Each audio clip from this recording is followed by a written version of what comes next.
He was a Sesame, a play-loving little hamster who owned a transparent exercise ball that he liked to run inside. The ball was his world, where he could explore his surroundings without fear. One day, while running around his ball with pleasure, he felt a sudden rise and a violent fall. The ball rolled and fell off the table. Sesame stopped running in a panic. He found himself in a strange and confusing place. The floor was smooth and different from the floor of the cage. The objects around him looked bulky and distorted. It was like being trapped in a giant, endless maze. Sesame tried to push the ball, but it was too heavy for him in this position.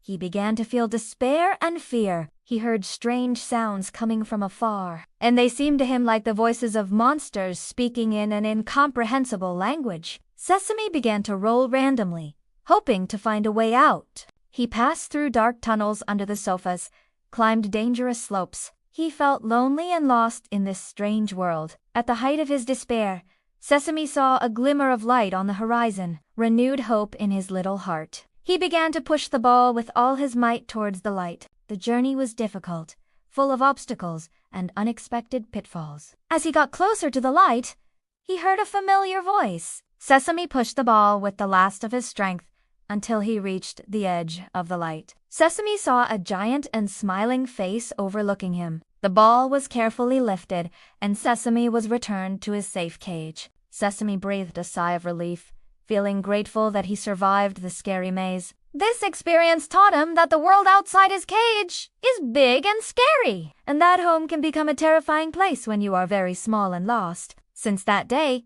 Sesame has become more careful when playing with his ball, appreciating his comfortable cage. I hope you liked these stories. These ideas can be developed with other stories about encountering strange beings or exploring unknown places inside the house, always from the perspective of the little hamster and his unique fears.